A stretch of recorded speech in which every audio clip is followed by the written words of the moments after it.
16절까지 말씀입니다.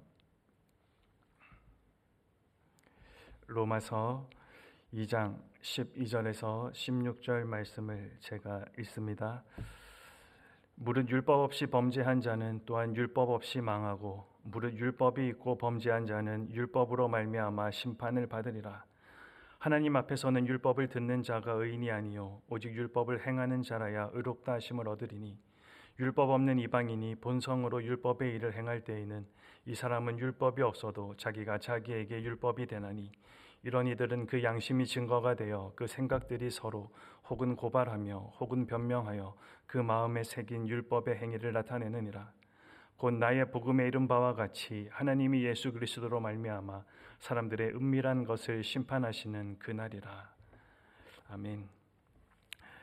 요즘 우리는 말씀을 그 어느 시대보다 많이 듣는 소위 말해서 말씀의 홍수의 시대를 우리는 살아가고 있습니다. 손에 들려진 스마트폰을 통해서 설교가 쏟아지고 유튜브에서는 하루에도 수백 편의 말씀들이 올라오고 있습니다. 그런데 한 가지 궁금한 것이 있습니다. 그렇게 많은 말씀들 중에 나의 삶을 바꾼 말씀은 얼마나 되는가? 한 목사님이 이런 이야기를 하셨습니다. 요즘 성도들은 영적 미식가가 되었다. 설교는 맛있게 듣지만 삶에서는 소화를 시키지 못하는 아쉬움을 보고 있다. 여러분의 이 말을 어떻게 들으셨습니까? 오늘날 신앙의 가장 큰 위기는 말씀을 듣지 않는 것이 아니라 말씀을 듣기만 하는 것입니다. 말씀 앞에 귀는 열려 있지만 삶의 방향은 여전히 세상의 흐름을 따라간다라는 사실입니다. 감동은 있었지만 결단은 없고 회개는 있었지만 순종이 없습니다.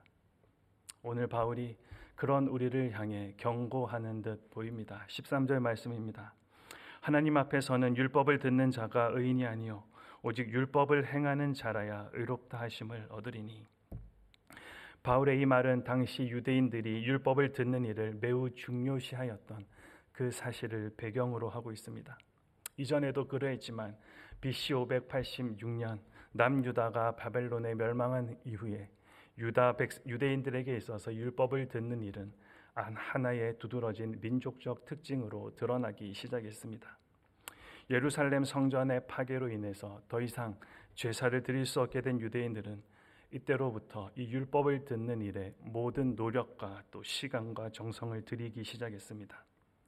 성전 제사를 드릴 수 없는 상황 가운데에서 선민으로서의 정체성을 확인할 수 있는 길은 바로 율법을 듣는 바로 이것이었습니다. 회당이 생겨난 것도 바로 이 때문입니다. 회당은 율법을 가르치고 배우는 곳입니다. 율법을 중요시했던 유대인들이 세계 어디를 가든 이 회당을 만들기 시작했던 것입니다. 심지어는 예수님 시대에 이르러서도 예루살렘 성전이 있는 팔레스틴에도 회당이 여럿 있을 정도였습니다. 이것은 그들이 얼마만큼 이 율법 듣는 일에 열심이었는지를 반영해 주고 있습니다. 사실 따지고 보면 참 아름다운 신앙의 모습입니다. 하지만 이들의 문제는 율법을 듣는 그 자체만을 중시하고 왜 그 율법을 듣는지 그 이유를 망각해 버린 데 있다라는 것입니다. 여러분, 우리가 하나님의 말씀을 듣는 이유가 무엇입니까? 우리의 귀의 만족을 위해서입니까? 아마도 아닙니다. 그 말씀을 듣고 실천하기 위해서입니다. 하나님의 뜻대로 살기 위해 우리는 그 하나님의 말씀을 듣습니다. 그런데 듣는 일만을 지나치게 중시하다 보니 그런 감각들이 사라지기 시작했다라는 사실입니다. 많은 고민과 아픔을 안고 그것을 내 삶 속에 실천해야 한다라는 그 의식이 서서히 희박해져 갔다라는 것입니다. 이러한 상황에서 말씀을 듣는 것이 얼마만큼 그들에게 실질적인 도움이 되었겠습니까? 하나님의 말씀을 들었다는 사실만으로 그들이 의롭게 되었겠습니까? 사도 바울이 지적하고 있는 것이 바로 이것입니다. 하나님을 믿는다라고 하면서 우리가 얼마나 잘못 믿을 수 있는지를 정확하게 우리들에게 알려주고 있다라는 것입니다. 첫째는 하나님을 믿으면서도 우리의 행위로 하나님을 만족시킬 수 있다는 오류이고, 또 다음으로는 우리의 행위로 구원받을 수 있다라는 그 생각을 지적하고 있습니다. 본문 12절에서 사도 바울이 다시 한번 지적합니다. 무릇 율법 없이 범죄한 자는 율법 없이 망하고 무릇 율법이 있고 범죄한 자는 율법으로 말미암아 심판을 받으리라. 유대인들은 생각하기를 이방인들은 율법이 없기 때문에 구원을 받을 수 없고 자신들에게는 율법이 있기 때문에 자신들은 구원을 받을 수 있다, 그렇게 생각했습니다. 일종의 잘못된 자부심을 가지고 있었던 것입니다. 이들을 혼내기라도 하듯 사도 바울이 13절에서 아까 읽었던 말씀을 외쳤습니다. 율법으로 죄를 이해하는 데는 한계가 있다라는 것입니다. 아니, 기독교의 본질을 어떻게 보면 잘못 이해하고 있는 것입니다. 우리 주변에도 그런 사람들이 자주 보입니다. 저 사람은 법 없이도 살 사람이다. 이 말은 법적으로 보면 분명히 하자가 없다라는 말입니다. 다른 사람들과 상대적으로 비교해 보면 뛰어난 사람입니다. 그런데 하나님의 심판은 인간의 기준과는 완전히 다른 것입니다. 사람들은 사람을 죽이지 않으면 살인이 아니라라고 생각하지만 하나님은 그 마음의 중심을 보시겠다 말씀하셨습니다. 사람들은 도적질하지 않으면 도둑이 아니라라고 하지만 하나님은 사람의 탐심 또한 도적질이라라고 말씀하셨습니다.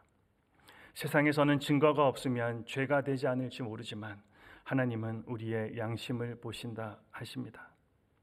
그렇다면 과연 여기에서 벗어날 사람이 누가 있겠습니까?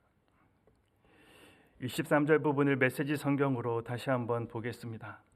죄인 줄 모르고 죄를 짓는 경우라면 하나님은 정상을 참작해 주십니다. 그러나 죄인 줄 알면서도 죄를 짓는다면 그것은 완전히 다른 이야기입니다. 하나님의 법을 듣기만 하고 그 명령을 행하지 않는다면 그것은 시간 낭비일 뿐입니다. 하나님이 중요하게 여기시는 것은 듣는 것이 아니라 행하는 것이기 때문입니다. 이 말씀의 의미를 곰곰이 생각해 보았습니다. 하나님의 법을 듣기만 하고라는 이 말 속에는 율법을 어려서부터 배워온 교인들을 향해 하시는 말씀으로 들립니다. 우리가 옳고 그름에 대하여 얼마나 많이 들었습니까? 그리고 명령을 행하지 않는다면이라는 이 말씀이 있습니다. 이것은 단순히 행하지 않는다라는 것을 넘어서 우리가 그것을 행할 능력이 없다라는 것도 말씀한 것 같습니다. 중요한 것은 우리에게 옳고 그름을 분별하는 능력이 아닌 것 같습니다. 그 이유는 율법이 없는 자들에게도 옳고 그름을 판단할 수 있는 능력이 있기 때문입니다. 보편적인 도덕률이 존재한다라는 사실입니다. 그래서 사도 바울은 오늘 본문 14절 15절에서 양심에 대한 이야기를 하고 있습니다. 양심은 인간으로 하여금 옳은 길을 가도록 하나님께서 심어주신 귀한 선물입니다. 그런데 그 양심이 하나님을 모르는 사람들에게도 주어져 있는데, 그런데 그 양심에 따라 살 능력은 없다라는 사실입니다. 더욱 중요한 것은 연약한 인간에게 양심이 법적인 구속력을 가지지 않기에 율법을 가진 사람보다 더 위험할 수 있다라는 것입니다. 이것은 하나님을 믿는 사람들이 말씀과 율법에 무감각해지는 것이 얼마나 무서운 일이고, 하나님을 모르는 사람들의 양심에 무뎌지는 것이 얼마나 두려운 일인지를 알게 합니다. 사도 바울이 로마서 1장에서 지적한 바와 같이 인간성이 부패함으로써 인간의 지성이 어두워졌습니다. 인간의 정서와 감정, 생활도 따라서 더러워졌습니다. 인간의 의지도 부패하고 악해졌다라는 것입니다. 이처럼 부패한 인간의 마음은 참 자의적입니다. 즉 자신이 보고 싶은 것만 보려는 경향이 있습니다. 허태균 씨가 쓴 가끔은 제정신이라는 책에 재미있는 지적을 해놓았습니다. 우리가 드라마에서 보는 모든 왕은 왜 그렇게 잘생겼는가? 심지어는 신하도 멋있게 생겼다. 그러면서 책에 이렇게 질문을 합니다. 만일 사극에서 위대한 왕이나 역사적 영웅으로 심형래, 만사마, 박명수처럼 생긴 배우들이 나온다면 그 드라마를 편안한 마음으로 볼 수 있을까? 우리 마음속에 있는 멋진 왕들과 영웅들의 모습은 실제 그들의 모습과는 아무런 상관없이 우리의 바람에 근거해 만들어진 것이다. 일부 어진에 전해져서 그렇게 그려져 있다라고 한다고 당신은 정말로 그렇게 그리겠는가? 여러분, 율법적이라는 것이 무엇입니까? 율법을 지키는 나와 지키지 않는 내가 있고, 내가 드러내도 되는 내가 있고 드러나서는 안 되는 내가 있다라는 것입니다. 어떤 곳에서는 편안하지만 어떤 곳에서는 편안하지를 못합니다. 하나님의 임재가 있는 곳이 있고 하나님의 임재가 없어야 하는 곳이 있습니다. 오늘 사도 바울이 지적하는 신앙, 율법적인 신앙이 바로 그러한 것입니다. 하나님을 알지 못하고 양심에 따라 사는 사람과 다를 바가 없는 사람들의 모습인 것입니다. 하지만 모든 것이 드러날 것이다 라고 오늘은 분명히 이야기합니다. 그렇다면 율법의 이 이중성과 양심의 한계를 극복할 수 있는 길이 무엇이겠습니까? 오늘 바울 자신이 믿는 복음에 의하면 이렇다라고 우리들에게 기록한 말씀이 있습니다. 16절입니다.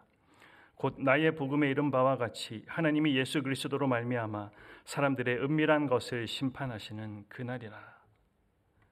하나님의 심판을 우리는 생각하지 않더라도 우리가 살아가는 이 시대, 인간의 얄팍한 술수들이 얼마나 많이 있고 또 얼마나 많이 드러나고 있는지를 우리는 목격하며 살아가고 있습니다. 그런데 성경은 틀림없이 모든 사람의 행위가 다 드러나는 날이 반드시 온다라는 것을 계속해서 강조하고 있습니다. 이 말은 사람들의 기준에서가 아니라 하나님 앞에서 죄가 무엇인지가 밝혀지게 될 날이 반드시 온다라는 것입니다. 믿는 자들에게 심판의 날을 주심은 우리의 죄로 말미암아 영원한 형벌을 주시기 위함이 아니라 죽은 자 가운데서 사는 바로 복음이 선포되는 순간입니다. 우리가 가졌던 율법과 양심의 법을 가지고는 결코 해결할 수 없었던 문제들을 해결할 수 있기에 복음입니다. 바울은 이것을 가리켜 내 복음이라고 표현했습니다. 자기가 듣고 또 자기가 감격한 복음이라는 말씀입니다. 바울의 이 표현이 여러분의 가슴에도 와닿습니까? 바울의 감사와 감격 그리고 그 흥분이 우리에게도 실감이 나야 합니다. 그래야 그것이 진정한 복음입니다. 복음은 우리를 죄에서 건져낼 뿐만 아니라 새로운 순종의 길로 인도하는 능력이 됩니다. 복음이 우리의 무뎌진 또 우리의 무너진 양심을 다시금 깨우고 성령이 우리의 손과 발을 움직이십니다. 복음으로 깨어있는 양심, 순종으로 드러나는 믿음, 그것이 참된 성도의 삶이고 하나님께서 기뻐하시는 예배자의 모습임을 오늘 바울이 우리들에게 말해주고 있습니다. 여러분, 오늘 바울이 이야기해 줬던 이 말씀들을 다시금 마음속에 기억하고 되새기면서 말씀을 듣기만 하는 자가 아니라 그 말씀대로 행하고자 애쓰고 또 삶의 열매들을 통해서 하나님께 영광 돌려가는 우리의 모습들, 그리고 우리가 믿는 그 복음이 정말 내가 감격하고 나를 살린 그 복음이다, 내 복음을 당신들도 알았으면 좋겠다라는 그 확신을 가지고 오늘도 주님 안에 거하며 주님께 감사하고 기쁨으로 살아갈 때 복된 성도의 삶을 살아가는 오늘이 되시기를 주님의 이름으로 부탁드립니다.